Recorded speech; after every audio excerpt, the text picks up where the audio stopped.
E vamos ler as escrituras agora, irmãos, um texto de Eclesiastes, do capítulo de número 11, do verso de número 7 até o verso de número 10. A nossa exposição será a continuação do capítulo 11, do verso de número 7 ao verso de número 10.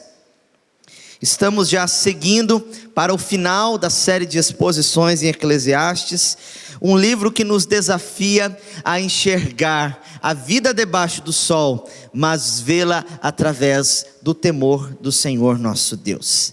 Eclesiastes capítulo 11, do verso de número 7 até o verso de número 10, assim nos diz as escrituras: doce é a luz e agradável aos olhos é ver o sol.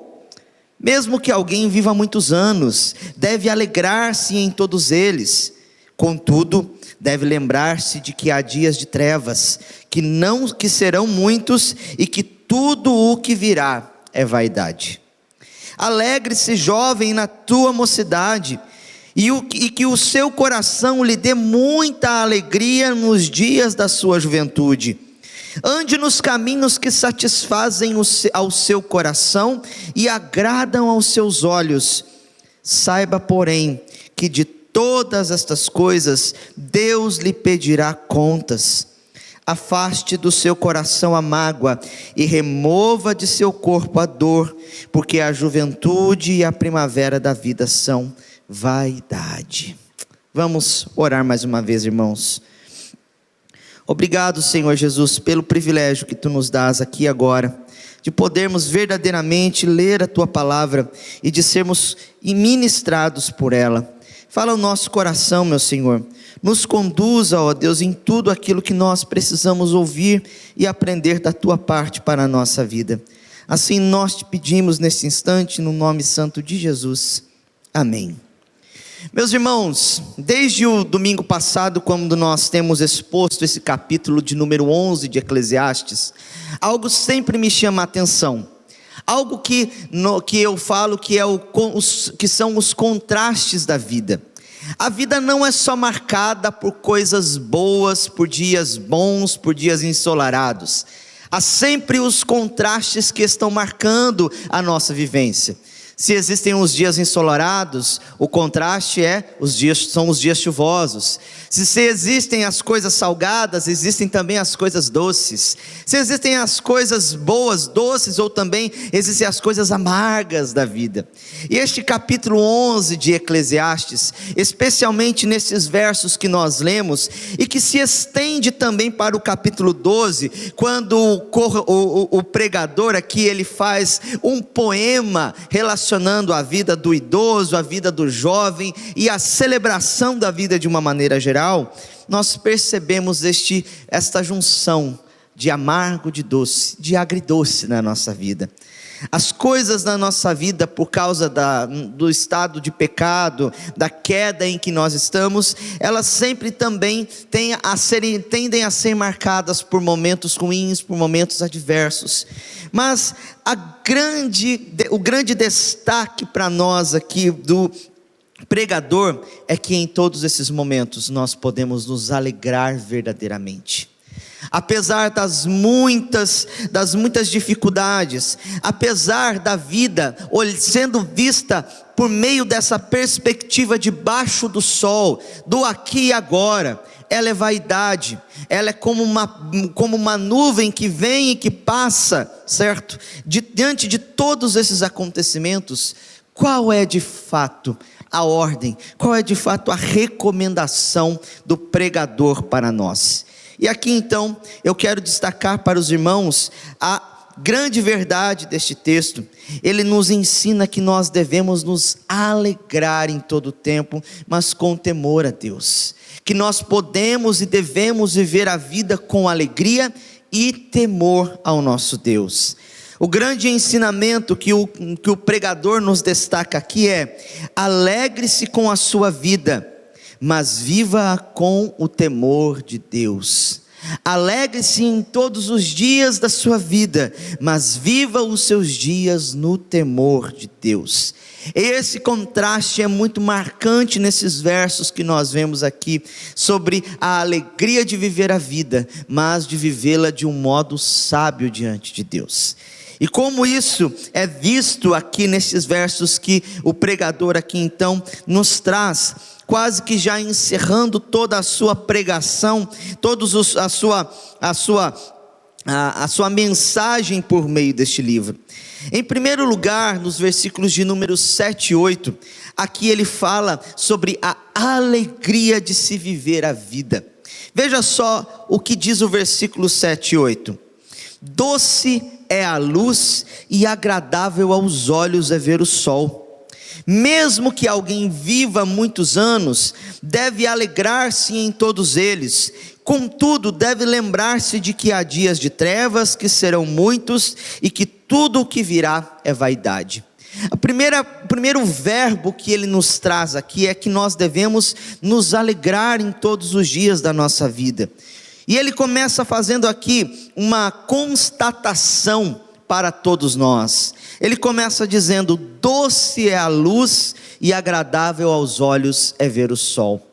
Talvez aqui o que o pregador esteja se referindo é a experiência comum mesmo de nós levantarmos-nos todos os dias, vermos a luz do sol, vermos a claridade do dia, encher os nossos pulmões com o ar, respirarmos fundo e dizer: que bênção e dádiva é a vida que nós temos de receber.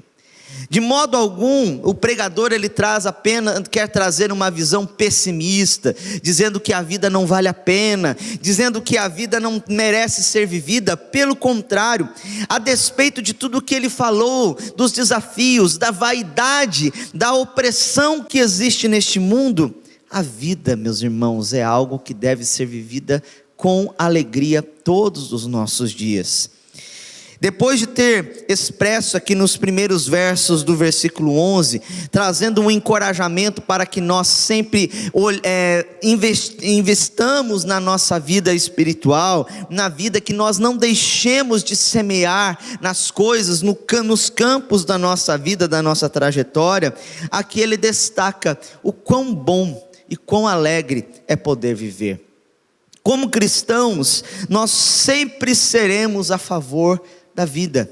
A vida é sempre caracterizada pela palavra de Deus e pela visão cristã como um dom de Deus, que deve ser experimentado, vivenciado todos os dias. Como é doce a luz, como é agradável aos olhos é ver o sol. Embora tenhamos pessoas que estejam privadas de enxergar, de ver a luz do dia, certo? Ainda assim o propósito dele é nos mostrar que a vida merece ser vivida. Vale a pena, porque ela é um dom, ela é uma dádiva de Deus. E aqui no versículo 8, parece que ele dirige as suas palavras às pessoas que são mais idosas, mais velhas, que já têm tantos dias de vida vivendo já. E como ele vai dizer aqui no capítulo 12 posteriormente, falando a respeito das limitações e das dificuldades que vêm com a velhice, ele vai dizer aqui no versículo 8: mesmo que alguém viva muitos anos, deve se alegrar em todos eles. E é interessante essas palavras serem dirigidas de fato a pessoas de maior idade, porque quando eu ouço os meus irmãos mais velhos, eles sempre me falam, e eu guardo, viu, meus irmãos, essas palavras no coração: vocês não sabem o que é a velhice, vocês não sabem as limitações que trazem a velhice na nossa vida. E talvez, e por causa dessas limitações, a nossa tendência pode parecer nos entristecermos, ficarmos acanhados, desanimados. Porém, aqui o pregador, ele nos dá um conselho, ele nos dá uma exortação. Mesmo que alguém viva muitos anos, deve alegrar-se em todos eles. Contudo, deves lembrar que há dias de trevas, que serão muitos, e que tudo o que virá é vaidade. Embora, meus irmãos, a A exortação a nós é que nós devemos nos alegrar a nossa vida.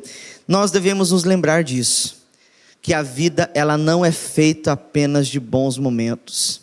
A nossa vida não é feita apenas de nascimentos, de casamentos, de festas de formatura, de celebrações, de conquistas, de promoções.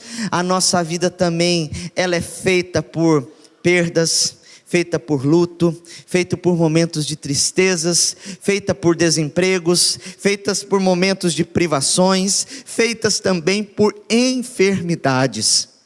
A nossa vida ela reflete esse contraste entre o doce e o amargo, entre a luz e a escuridão.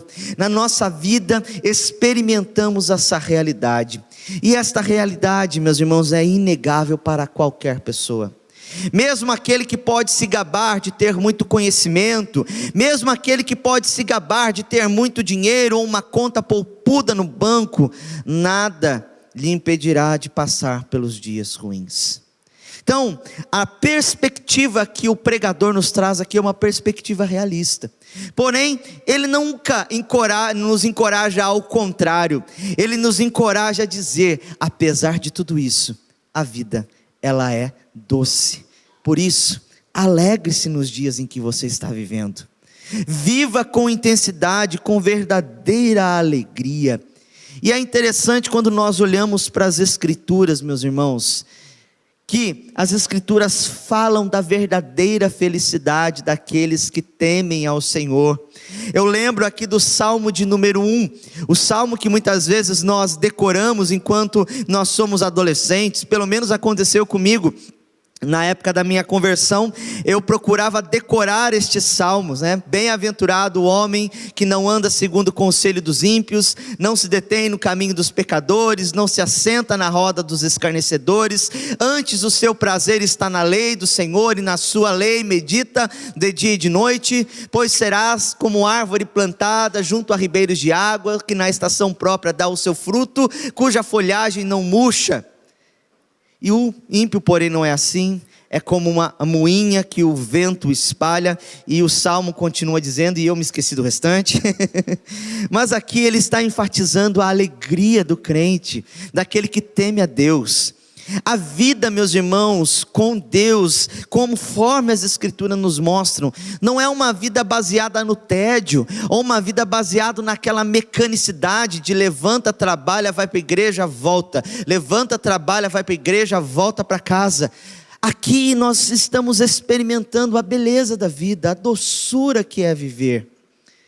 E talvez essas palavras, meus irmãos, elas podem parecer corriqueiras para nós, mas nos momentos de maior tristeza e de profundas trevas, nós devemos nos lembrar disso. Que mesmo com as coisas que acontecem, com os acontecimentos difíceis da nossa existência, podemos experimentar a verdadeira alegria. Até mesmo aquelas pessoas que não conhecem a Deus, elas se alegram, elas celebram a sua vida. O que dirá de nós, meus irmãos, que temos de fato o temor do Senhor, o conhecimento do Senhor? Embora a vida seja passageira, embora, como diz aqui no final do versículo 8, tudo o que virá é vaidade, nós devemos vivê-la então de maneira alegre. Alegrar-se em Deus, alegrar-se com as coisas da vida. Qual foi a última vez que você se alegrou na sua vida? Qual foi o último momento que você celebrou a alegria de se levantar pela manhã na segunda-feira, em vez de nós nos levantarmos reclamando? Ai meu Deus, outra semana de trabalho, outra semana de luta, outra semana que tem uma casa para arrumar, outra semana que tem coisas para fazer, porque nós não nos lembrarmos da doçura que é viver, da alegria que é poder ver a luz do sol, da bênção de Deus sobre nós, das misericórdias de Deus sobre nós a cada instante que se renovam sobre nossa vida. O Correlete, o pregador, ele nos chama a nos alegrarmos, a vivermos a vida com satisfação, agradarmos, mesmo que elas tenham ali momentos de dificuldade. É claro que nos momentos de dificuldade nós vamos chorar, nós vamos lamentar, nós vamos, viver uma vida, e vamos viver aquele momento como se deve, mas ainda assim, as circunstâncias ruins, elas não tiram o propósito da existência de nós estarmos aqui. A nossa existência, meus irmãos, ela está vinculada à pessoa de Deus, à pessoa de Cristo Jesus, que nos dá e nos traz o verdadeiro sentido. Porém, meus irmãos, ainda o texto continua dizendo ali, nos versos de 9 a 10, sobre a alegria em especial da juventude. Depois de ter direcionado aqui no verso 8 uma palavra especificamente àqueles que enfrentam as limitações da idade, palavra esta que ele vai também descrever ali no capítulo 12, dando também lembretes aos jovens a respeito desse momento. Agora dos versos 9 a 10, ele nos fala da alegria da juventude. Como nós devemos viver esse momento que é tão passageiro na nossa vida. Você que está aqui, que já tem mais idade, você deve pensar assim, a juventude é passageira mesmo, passou logo. Quando eu vi, eu já estava com 60 a mais, olha só, passou rápido demais a minha vida. E aqui então, o salmista nos dá uma instrução, uma exortação. Na verdade, nós temos aqui duas exortações. Porém, ele faz essas duas exortações com grandes recomendações para a nossa vida. Diz assim, a alegria da juventude, nos versos 9 e 10, nos diz o seguinte: alegre-se, jovem, na sua mocidade, e que o seu coração lhe dê muita alegria nos dias da sua juventude. Ande nos caminhos que satisfazem ao seu coração e agradam aos seus olhos. Saiba, porém, que de todas estas coisas Deus lhe pedirá contas. Em primeiro lugar, meus irmãos, ele vai destacar aqui que a juventude, de fato, é um período passageiro na nossa vida. Ele vai dizer que ela é vaidade. No final do versículo 10, ela vai dizer, porque a juventude e a primavera da vida são o quê? Vaidade. E ele nos diz aqui a respeito deste período da vida que vai desde a infância, a primeira, a segunda infância, até os 30, 40 anos, que marcam a vida ali, antigamente, de um jovem. Uma pessoa jovem, uma pessoa adulta, ela era considerada jovem dos 30 até quase que aos 40 anos ali. Então, quer dizer que eu estou dentro ainda da juventude, né? Se você ainda está lá, nos seus 40 e poucos. O que ele quer dizer? Que este momento, ele é um momento passageiro. E é um momento que deve ser celebrado. É um momento que nós temos todo o vigor na nossa vida. Que já temos a força, o nosso corpo ele já tem uma força própria. Que para nós não é penoso subir muitas escadas. Não sei, às vezes, para muitos jovens como eu, às vezes isso é um pouco dificultoso. Mas a gente pode correr, a gente pode fazer, a gente pode andar, algo que com a velhice, com o avançar dos anos, isso acaba sendo um pouco mais difícil. O comentário mais comum que eu ouço da parte de pessoas mais velhas é o seguinte: olha, a minha mente como de jovem, eu quero fazer tudo o que eu fazia e eu sei, assim, eu tenho vários conhecimentos que eu quero aplicar, mas o meu corpo não responde de acordo com a minha mente. E aqui o Correlete, ele está nos trazendo esta exortação exatamente por causa disso. Exatamente porque este é um momento passageiro, o jovem deve se alegrar na sua mocidade, viver os seus dias com alegria, desfrutar de momentos bons, aproveitar esta fase que é boa na vida e se alegrar. E ainda ele diz algo que muitas vezes parece estranho aos nossos ouvidos, porque parece não ir muito bem, não coincidir muito bem com o conceito de santidade que nós temos. Ele nos diz o seguinte: e que o seu coração lhe dê muita alegria nos dias da sua juventude. Ande nos caminhos que satisfazem o seu coração e agradam aos seus olhos. Às vezes você pensa assim, ó, tá aqui, ó, pastor. Às vezes o jovem chega para mim, ó, Deus está falando para eu satisfazer o meu coração, para eu andar em todos os caminhos e tudo aquilo que agrada aos meus olhos eu me satisfazer.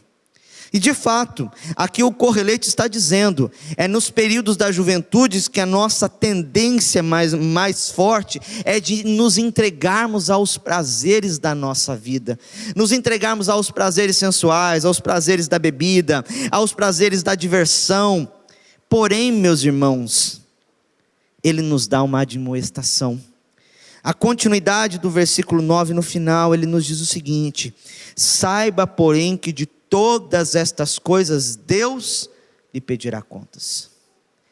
Ele está dizendo, olha, você enquanto jovem pode fazer o que você quiser da vida, você pode satisfazer o seu coração, só que você vai prestar contas a Deus a maneira como você tem experimentado e vivido a sua vida. É claro que este texto ele não deve ser lido de uma maneira isolada, como uma desculpa para nós nos entregarmos à satisfação dos pecados do nosso coração, das paixões do nosso coração. O Evangelho de João vai nos dizer, vai nos trazer várias admoestações a nós nos afastarmos da concupiscência dos olhos, da concupiscência da carne, da soberba da vida, que é aquela tríade do pecado que muitas vezes está lá impregnada dentro de nós. A palavra de Deus sempre nos manda nos alegrarmos nos caminhos do Senhor, encontrarmos prazer na lei do Senhor, como como já citamos aqui no Salmo 1. A verdadeira alegria, meus irmãos, não está contida em satisfazermos as nossas paixões de qualquer maneira, nos entregarmos à vaidade do nosso coração, mas em viver a vida debaixo do temor de Deus. E ele vai deixar bem claro, meus irmãos, essa verdade ali, certo? No capítulo 12, né? Para que, né, nós nos lembremos do Senhor, do Criador nos dias da nossa mocidade, antes que cheguem o dia mau. A vida com alegria, ela só é verdadeira quando ela é vivida debaixo do temor a Deus. Existe um conceito dentro da reforma protestante, que é um conceito que captura demais o meu coração, a minha mente, e eu sempre me lembro dele, que é o conceito de corandel. João Calvino trouxe esses ensinamentos dizendo que a nossa vida, ela é vivida perante os olhos de Deus, perante a face de Deus. Deus está enxergando e vendo cada uma das nossas ações. E às vezes nós gostamos de satisfazer o nosso coração com comportamentos e coisas que são primariamente pecaminosas. E muitas vezes relativizamos essas coisas pensando assim, Deus perdoa mesmo, eu preciso viver da maneira como eu quero, isso aqui vai passar. Muitas pessoas entendem de maneira errônea, por exemplo, o relacionamento sexual. Acho que o relacionamento sexual deve ser vivido na mais tenra idade, experimentado de qualquer maneira, sem qualquer compromisso com Deus, sabendo que as Escrituras nos dão um contexto para que o relacionamento sexual exista, que é o quê? O casamento, que fora dele, ele pode até trazer prazer e alegria, mas também trará danos à nossa vida espiritual, e teremos de prestar contas ao nosso Deus. O dia aqui que ele se refere dessa prestação de contas é o dia do juízo. É o dia que o Senhor, diante do Senhor, nós estaremos completamente nus. Que todas as nossas atitudes estarão perante Ele. Então, o Correlete chama a atenção do jovem para essa verdade. Viva a sua vida, divirta-se, faça viagem, trabalhe, empenhe-se, empreenda, guarde dinheiro, tente de novo se não conseguiu, continue semeando, viva, se alegre, mas viva isto com sabedoria, porque diante de Deus você terá de prestar contas um dia. E isso é com todos nós, meus irmãos. E aqui ele toca em algo que é muito importante, porque o jovem, ele tende a ser demasiadamente egoísta. Ele tende a pensar primariamente só nele mesmo, nos seus objetivos, na sua vontade, nos seus desejos, naquilo que ele mais quer, e não no Deus que o criou para viver para a glória dele. O maior propósito de nossa vida, meus queridos, é vivermos para a glória de Deus. Então, nós devemos entender essa admoestação, esta exortação do pregador, de nos alegrarmos, do jovem viver a vida com alegria, mas também viver com esta vida de alegria no temor do nosso Deus. Não vale a pena, meus irmãos, nós desgastarmos a nossa vida no pecado, nós nos entregarmos às nossas paixões mais infames e desagradar a Deus, viver não para glorificá-lo. Se você é cristão, se você é crente, o maior desejo da sua vida é agradar ao Senhor com o seu viver, é viver pela causa de Cristo, por causa daquilo que Ele fez, por causa daquilo que Ele é.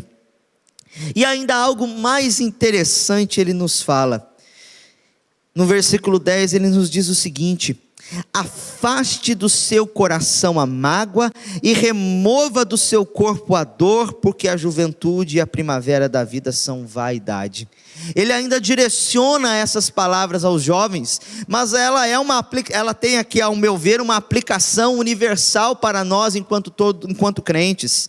Ele está dizendo para afastar do coração a amargura, a preocupação, a ansiedade e coisas que muitas vezes nos tiram e nos perturbam e roubam esta alegria da nossa vida.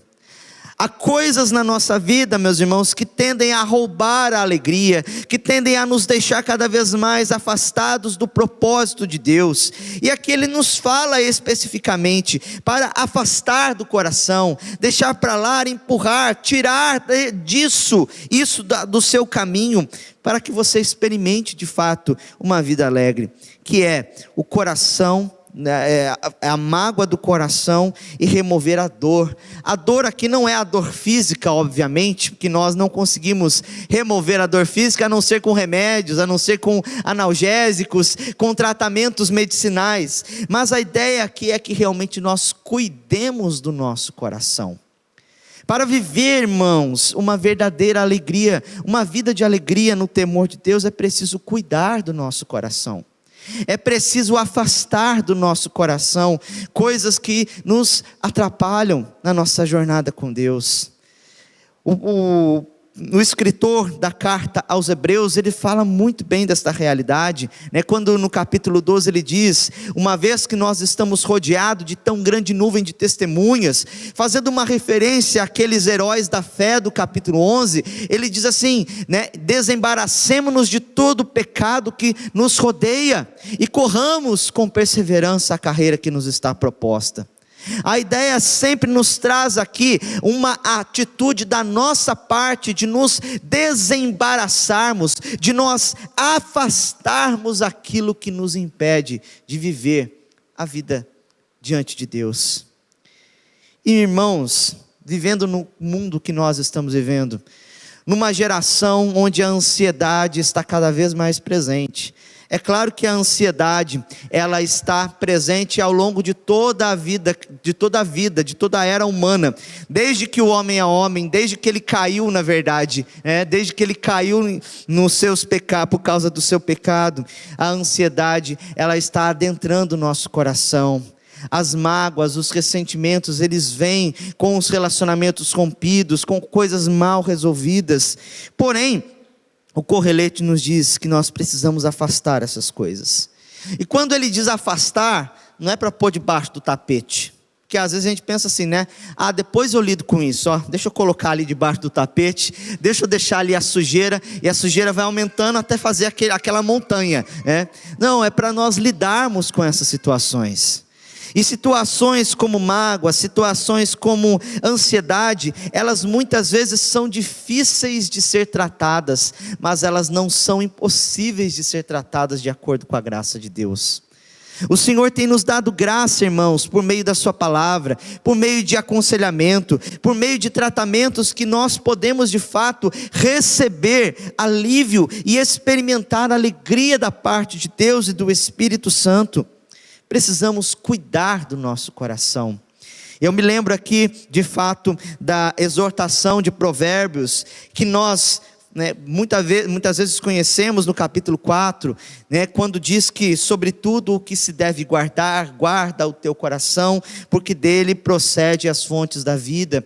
E para um judeu, o coração ali é o centro da vida humana, compreende toda a nossa mentalidade, a nossa vontade, os nossos afetos. Elas devem ser guardados em Cristo Jesus, devem ser preservados em Cristo Jesus. Por isso, para experimentarmos uma vida de alegria, para nos alegrarmos com este verdadeiro dom que é a vida, precisamos cuidar do nosso coração. E aqui ele destaca o motivo, porque a juventude e a primavera da vida são vaidade. E aqui a gente deve entender, são passageiros. Não adianta de nada, meus irmãos, viver ansioso por todas as coisas. Lembra das palavras de Cristo Jesus no capítulo 6 de Mateus, quando ele diz: não fiquem ansiosos pelo que vocês vão comer, pelo que vocês vão vestir. Não é a vida mais importante do que o corpo? Olhem para as aves do céu, que não trabalham, que não cegam, o vosso Pai Celestial cuida delas. Olha para os lírios do campo, que nem Salomão em toda a sua glória se vestiu como um deles. É Deus que os veste. Vocês não valem mais do que as aves, vocês não valem mais do que as plantas. Deus não tem cuidado de vocês, porque vocês estão andando tão preocupados com tudo o que vai acontecer, com o cenário político, com o cenário de guerra, com a opressão do Império Romano, com quem vai estar no governo, quem não vai estar, quem vai ganhar o jogo, quem não vai ganhar o jogo. Coisas que muitas vezes são feitas para nos dar alegria, são motivos de ansiedade para nós. A nossa vida é passageira, meus irmãos. Nós estamos aqui de fato vivendo, e talvez isso aqui pareça uma eternidade, mas é como uma nuvem. Como nós lemos no Salmo 90, que nós olhamos, uma hora está e depois não está mais. Precisamos, meus irmãos, cuidar do nosso coração. Precisamos voltar o nosso coração perante a Deus. E eu falei aqui de um lema da Reforma Protestante, Corandel, e existe um outro lema em latim, mas que na língua portuguesa nos diz o seguinte: o meu coração a ti ofereço, Senhor, de modo pronto e sincero. Era um lema da cidade de Genebra, que muitos historiadores dizem estar nas moedas e nas notas, depois ali que aconteceu a reforma naquela cidade, e nos traz de fato essa verdade. Para nós vivermos, tratarmos, cuidarmos do nosso coração, é preciso que nós ofereçamos o nosso coração ao nosso Senhor Deus. Ofereça o seu coração de modo pronto e sincero. Entregue a sua vida, meus irmãos, não aos seus prazeres.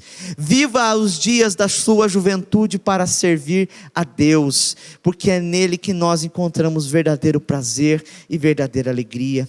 Dedique os seus dons a servir a Deus, seja na igreja, seja no contexto do mundo, no mundo lá fora, no trabalho em que Deus te deu, na vocação que Deus te deu. Faça isso com toda a intensidade para a glória de Jesus Cristo. Finalizo aqui, irmãos, deixando algumas aplicações para nós refletirmos, rememorarmos o que nós já falamos.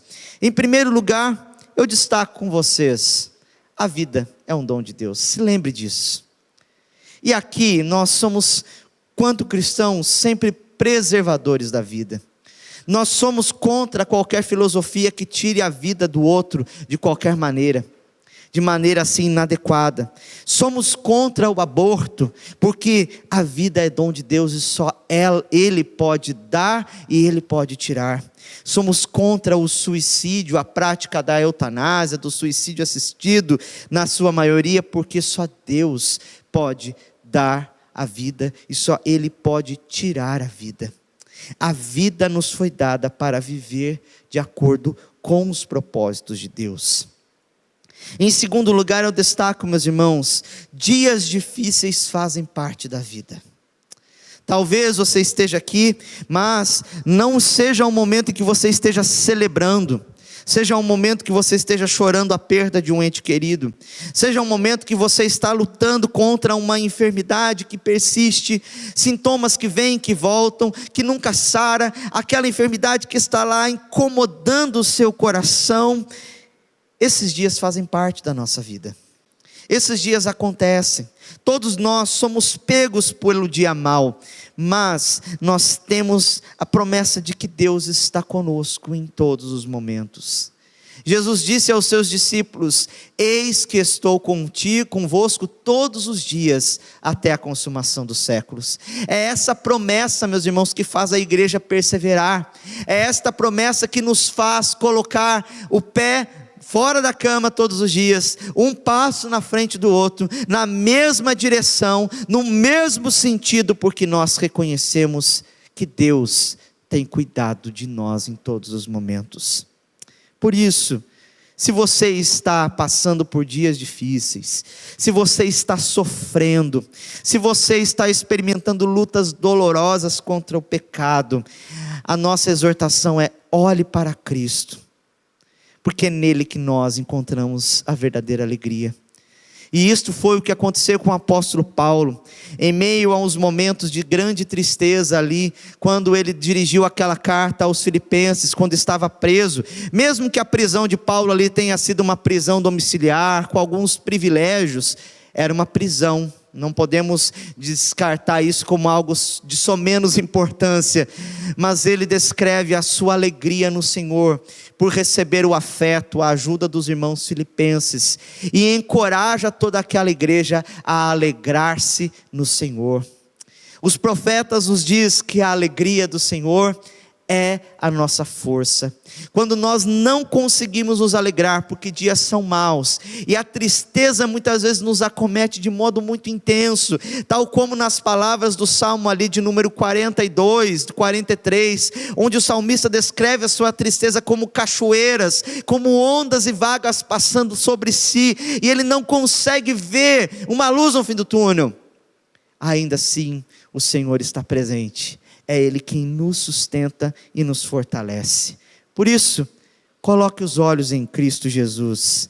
A alegria verdadeira está em viver a vida de acordo com a graça de Deus, viver de acordo com a vontade do nosso Senhor. Em terceiro lugar, lembre-se, daremos conta a Deus pela maneira como vivemos. Deus está de olho, meus irmãos.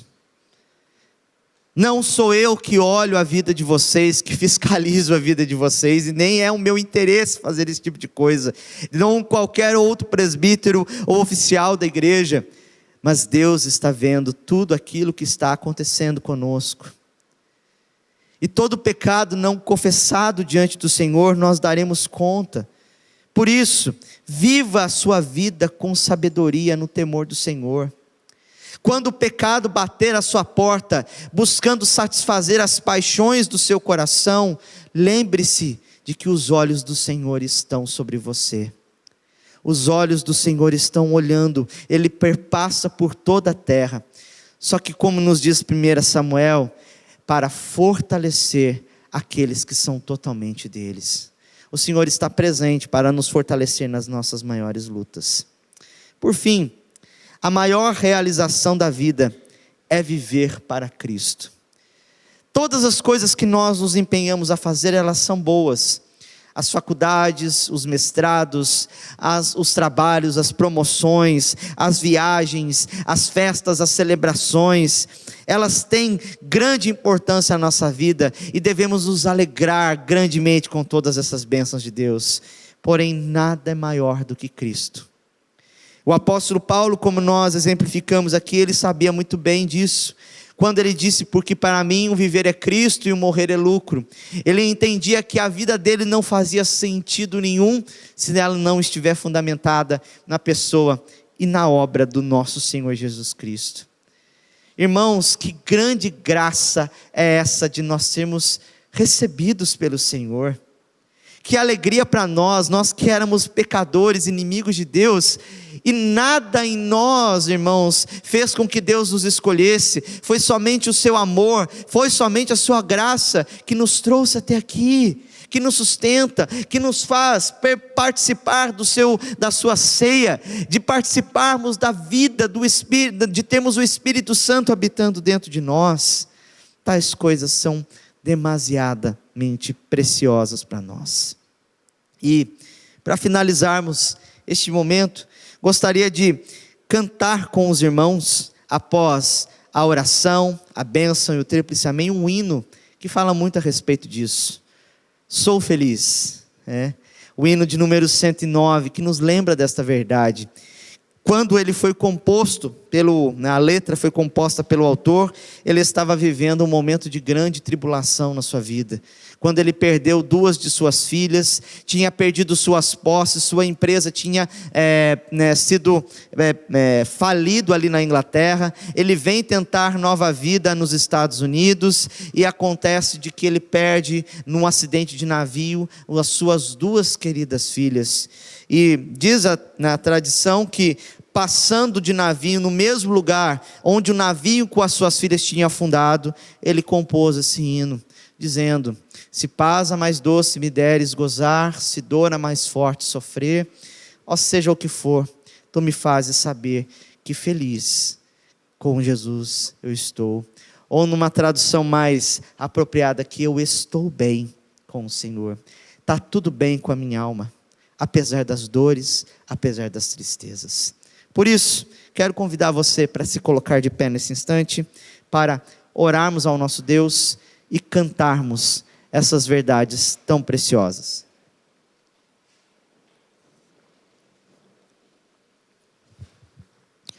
Senhor, como é importante nós recebemos a Tua palavra. E ó Deus, obrigado pelo dom da vida. Obrigado porque nós estamos aqui, Senhor, respirando e podendo, Senhor Jesus, participar deste momento solene, deste culto, Pai, em que nós podemos elevar a Ti o nosso coração, as nossas preces, a nossa voz em louvor e receber do consolo e do conforto do Senhor. Façamos, ó Deus, coro às palavras do pregador: quão doce é a vida e quão agradável é ver a luz do sol, Senhor. Obrigado porque o Senhor tem nos permitido viver. E apesar das lutas que muitas vezes estão, Senhor Jesus, vindo contra nós, o Senhor é aquele que nos sustenta, o Senhor é aquele que nos fortalece. A nossa alegria não está sujeita às circunstâncias, ó Deus da vida, mas à pessoa e à obra do Teu Filho Jesus Cristo, em quem temos a redenção dos pecados. Que essa certeza, essa convicção esteja gravada no coração do Teu povo. Que eles possam, Senhor Jesus, experimentar esta verdade, passando pelo dia mau. Que eles vivam a alegria, eles vivam a vida com alegria no Senhor. Dê aos jovens também, Senhor Jesus, que eles dediquem-se a Ti, que eles se entreguem ao Senhor, que eles se alegrem, que eles, ó Deus, satisfaçam os desejos do seu coração, aqueles que são de acordo com a Tua palavra e com a Tua vontade. Que eles vivam no temor do Senhor em todo o tempo, para a glória do Teu santo nome. E ó Deus, nesse instante nós rogamos as Tuas bênçãos para esta semana. Cuida do Teu povo, despede o Teu povo com a paz do Senhor, que o Senhor os sustente nas suas lutas, e que eles estejam aqui de volta no próximo domingo, para juntos fazermos aquilo que, ó Deus, dá mais sentido à nossa história, que é louvarmos a Ti. E agora, irmãos, que a graça do nosso Senhor Jesus Cristo, que o amor de Deus o Pai e as doces consolações do Santo Espírito estejam sobre vós e sobre toda a igreja de Cristo, espalhada pela face da terra, desde agora e para sempre. Amém.